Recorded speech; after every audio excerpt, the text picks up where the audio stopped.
One of my favorite things to talk about is personal finance. And when I saw Amari X Gaming's recent video, I hope I'm saying that right, ranting about credit scores, I felt compelled to respond to it with a survival guide of sorts to credit scores. If you haven't seen it already, I'll link it in the description. I definitely recommend giving it a watch. It's a funny video, and he raises a lot of valid complaints about the system. And this video is not a disagreement or anything like that. Rather, it can hopefully be a guide to help you navigate the system to make your personal finance journey just a little bit easier. And this will be the first episode in a personal finance crash course series. I'm planning to make a number of videos in the future that go over things like investing, saving, budgeting, things like that. And if that sounds interesting to you, please consider subscribing to see those videos as they come out. But for today, we are talking about the American credit system. If you don't live in the United States, you can sit and gawk at this ridiculous crap that we all have to put up with. But if you're American like me, take a seat and maybe grab a pen and paper. Just a quick disclaimer, I am not a financial advisor, and this video is for entertainment and informational purposes only. Nothing here should be taken as financial advice. Everyone's situation is different, and if you need specific guidance on your own finances, I recommend speaking with a licensed financial professional. All right, so starting off, what are credit scores? A credit score is a number anywhere between 300 and 850 based on a person's credit information to represent their credit worthiness. Or to put it another way, it is a representation of how likely someone is to pay their bills and loans on time, or if they're a credit risk. Or if you're cynical, it's a number that represents how profitable and easy to deal with you might be from a bank's point of view. Credit scores are calculated by credit bureaus, which are companies such as Experian, Equifax, or TransUnion. They calculate your credit score using information such as your payment history, credit utilization, which, for example, think of a credit card with a $300 limit. If you spend $30 on it every month, then your credit utilization is 10%. As a rule of thumb, you want to keep this pretty low. Derogatory marks, things like missed payments and bankruptcies, average age of your loans, total number of loans, and hard inquiries, which we'll touch on later. The compilation of all that information is called a credit report. Your credit score is used by banks and lenders to determine whether or not they'll give you a loan and what interest rate they'll give you on that loan. For the most part, your credit score is important for getting things like a mortgage or a car loan. However, it can also be a deciding factor for things like luxury credit cards. Overall, the higher your score, the better. You can monitor your credit score for free with a tool like Credit Karma, which runs a soft pull or soft inquiry on your credit to see your score and report.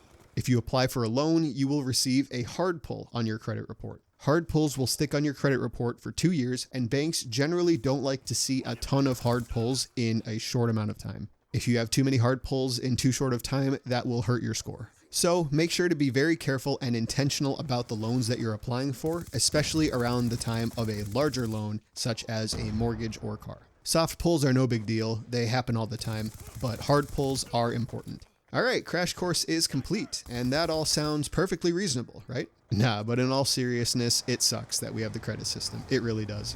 Mari talked about how his parents committed credit fraud using his accounts and identity, and he's left to pick up the pieces and fix that. And that is so unbelievably terrible. Like, there's no defending a system that does that, and I really have no knowledge to speak on situations like that. But the unfortunate reality is that we have to deal with the credit system.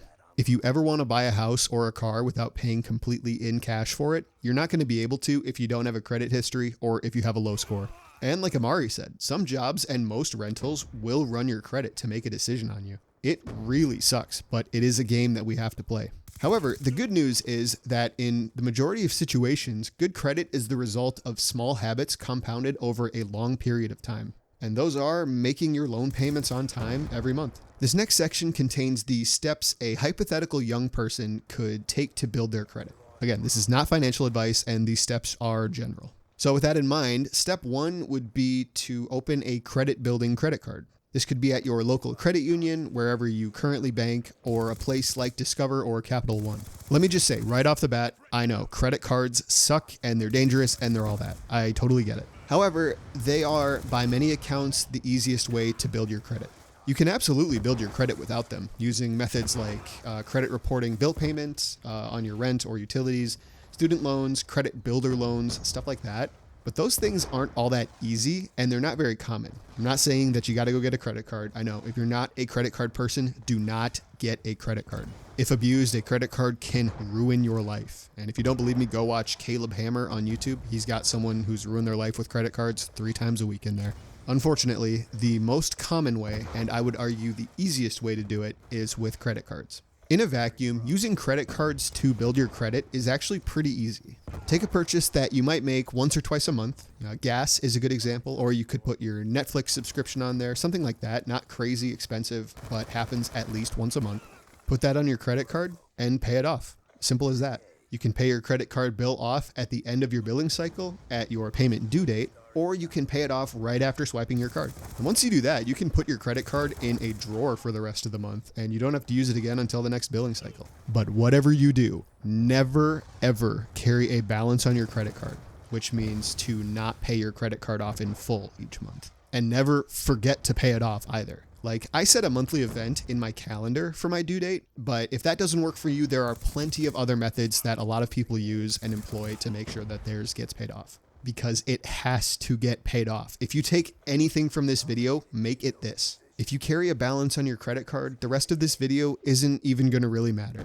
Because that means your personal finances are not in good enough shape for your credit score to have an impact. And if that's you right now, I don't mean to shame you at all. That's not the point of this. But I will say that if credit card debt is a problem right now, credit score is not what you need to be worried about. Your goal should be paying off your debt and not accruing new debt. There are countless resources online for you and countless tutorials on how to get that going. Dave Ramsey is a good place to start, but if that's not for you, there are others. Anyway, back to credit cards. One other point is that you never need to get a credit card that charges you an annual or monthly fee for credit building.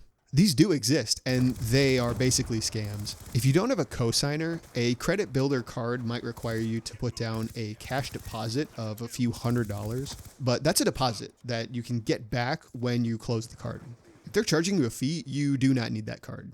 Lastly, if you have a financially responsible and trusted family member or friend that already has credit history, you can ask them to become an authorized user on their account, and then you could just let that sit. Be extremely careful with this one, as their actions on that credit account can and do affect you, but this might be an option for some folks out there. On to step 2 of building your credit, which is to open up other lines of credit at a slow and manageable pace. This can be things like student loans, maybe a reasonable car loan, or other credit cards. The biggest thing is to only open up what you can easily manage and to only borrow what you can afford to pay off every single month and to make your payments every single month. And steps 1 and 2 are kind of fluid. Whatever your first credit account is doesn't really matter. These are just some of the options that you can use to combine together to get your credit score building. And step 3 is to wait. Once you have your system of making your payments on time and paying your cards off in full every month, and you're keeping all of your accounts in good standing, you just gotta wait until these accounts' credit ages start to get older and older. And after a while, your score is gonna start to rise. And at a ground level, that's really all there is to it. The point of this video is to hopefully get the point across that this isn't all that difficult to achieve. It's certainly possible, and that it's important for you to do it and to do it right.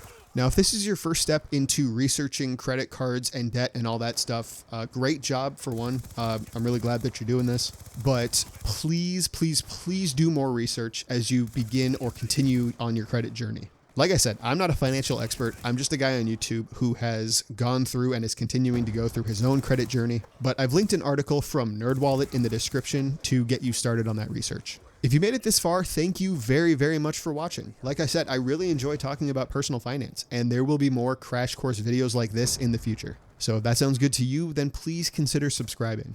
And I know this topic is definitely out of left field, especially for this niche on YouTube, but I really enjoyed talking about it, and there will definitely be more relevant topics coming along too, so I hope to see you around for that. Thanks again, and take care.